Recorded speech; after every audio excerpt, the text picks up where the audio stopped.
melanjutkan materi kita tentang uji T, tapi untuk uji beda rata dua kelompok data. Nah, di sini terfokus untuk uji T untuk dua kelompok data dari satu kelompok sampel atau berpasangan. Jika analisis data dalam penelitian dilakukan dengan cara membandingkan data sebelum dengan data sesudah perlakuan dari suatu kelompok sampel atau membandingkan data antar waktu dari satu kelompok sampel, maka dilakukan pengujian hipotesis komparasi dengan uji T sebagai berikut. Nah, untuk hipotesisnya itu adalah H0 itu sama dengan mu A sama dengan mu B, sedangkan H1 itu sama adalah mu A tidak sama dengan mu B, di mana mu A itu adalah rata data sesudah treatment dan mu B itu adalah rata data sebelum treatment. Nah, rumus yang digunakan itu adalah T hitung itu sama dengan MD dibagi dengan akar dari sigma XD kuadrat dibagi N dikalikan N-1, dimana DI itu adalah selisih skor sesudah dengan skor sebelum dari tiap subjek. I MD itu rata dari gain D, XD itu sama dengan deviasi skor gain terhadap ratanya. XD itu sama dengan DI dikurangi MD.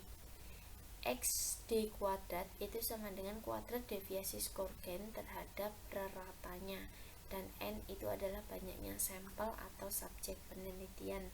Nah, untuk pengujian hipotesis itu selanjutnya nilai T atau T hitung itu di atas dibandingkan dengan nilai T tabel. Nah, cara penentuan T tabel itu didasarkan pada taraf signifikansi tertentu. Misal alfanya adalah 0,05 dan DK derajat kebebasan itu sama dengan N dikurangi 1. Kriteria pengujian hipotesis untuk uji satu pihak kanan yaitu H0 ditolak jika T hitung lebih besar dari T tabel. H0 diterima jika T hitung itu kurang dari T tabel. Nah, untuk lebih jelasnya kita masuk ke contoh. Dilakukan penelitian untuk mengetahui tingkat signifikansi pemahaman siswa pada pelajaran matematika trigonometri dengan perlakuan pemberian soal pada tes awal dan tes akhir sebagai berikut. Nah, ini adalah tampilan skor perolehan tingkat signifikansi pemahaman siswa. Ada di sini ada 10 siswa.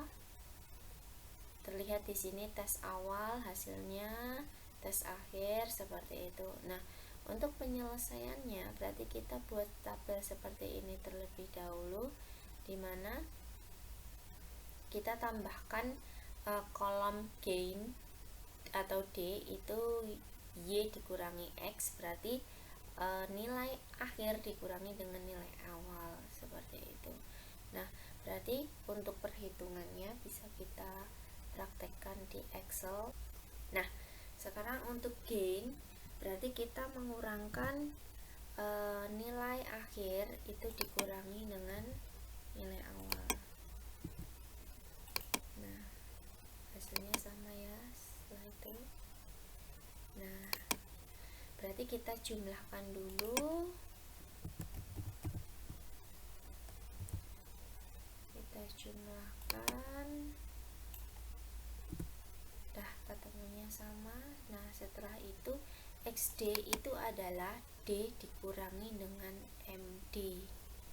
Nah, sedangkan MD itu adalah rata. Berarti rata dari gain ya, berarti jumlahnya kan 143. Berarti untuk MD itu sama dengan 100. Berarti jumlah gainnya itu dibagi N, banyaknya data siswa ada 10. Nah, berarti untuk XD itu rumusnya adalah gain D dikurangi dengan MD 14,3. Nah, sama ya hasilnya. ke bawah. Setelah itu hasilnya kita kuadratkan.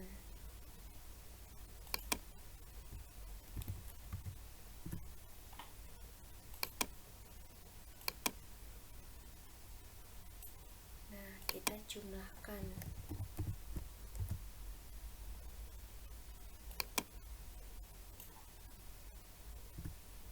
Oke, sama hasilnya ya. Nah, ini adalah cara untuk mengisi tabel. Nah, selanjutnya hipotesisnya itu adalah H0 itu tidak ada perbedaan nilai rata-rata antara tes awal dengan tes akhir. Berarti dengan kata lain sama saja. Kalau H1 itu terdapat perbedaan nilai rata-rata antara tes awal dengan tes akhir. Nah, jika dituliskan itu kan H0 itu μ1 sama dengan μ2, berarti kan sama saja, tidak ada perbedaan. Kalau H0 ini H1 itu μ1 tidak sama dengan μ2, berarti bisa dikatakan dia bisa berbeda atau lebih baik seperti itu. Nah, menghitung nilai rata-rata dari gain tadi sudah MD. Nah, setelah itu kita menentukan nilai T hitung. Berarti yang kita hitung tadi kita masukkan ke rumus T hitung itu sama dengan MD. MD tadi 14,3 dibagi akar sigma X D kuadrat itu adalah 286,1 dibagi N itu adalah 10 dikalikan 10 dikurangi 1. Nah, penampakannya seperti ini. Setelah itu kita 10 dikalikan 9 berarti 90, berarti 286,1 dibagi 90 ketemunya adalah 3,18. Setelah itu diakar dan dibagi, ketemu T hitung itu adalah 8,02. Nah, untuk kriteria pengujian hipotesis tolak H0 itu jika T hitung lebih besar dari T tabel, dan terima H0 itu jika T hitung kurang dari T tabel. Nah, untuk T tabel itu alfanya diketahui 0,05. Nah, karena di sini dia tadi rumusan hipotesisnya itu sama dengan dan tidak sama dengan, berarti dia 2 ekor. Kalau 2 ekor berarti alfanya dibagi jadi 2. Berarti 0,05 dibagi 2 itu jadi 0,025 dan dB-nya adalah N-1. Berarti 10 dikurangi 1 sama dengan 9. Setelah itu kita lihat T tabelnya ya. Berarti alfanya bukan 0,05. Ini kalau 1 ekor, kalau 2 ekor berarti 0,025. Berarti kita lihat di sini. Berarti 0,025. Berarti ini dB-nya tadi adalah 9. Berarti berhenti di sini. Berarti 2,262.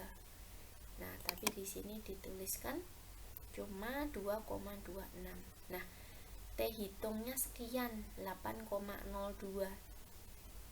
Berarti lebih besar dari T tabel.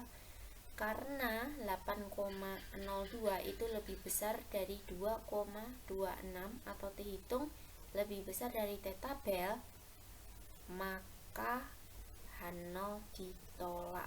Nah, berarti kan masuk ke sini. Oh, H0 ditolak. Nah, yang artinya pada tingkat kepercayaan 95% terdapat perbedaan yang signifikan antara skor perolehan tes awal dengan tes akhir. Jika tes awal itu dilakukan untuk mengetahui kemampuan matematika trigonometri sebelum diajarkan dengan model pembelajaran outdoor, dan tes akhir dilakukan untuk mengetahui kemampuan matematika trigonometri setelah mengikuti pembelajaran dengan model outdoor, maka hasil pengujian hipotesis di atas itu menunjukkan adanya pengaruh model pembelajaran outdoor terhadap kemampuan matematika trigonometri siswa. Nah, sekian dulu penjelasan dari saya. Jika ada pertanyaan silahkan ditanyakan lewat WA group. Terima kasih. Wassalamualaikum warahmatullahi wabarakatuh.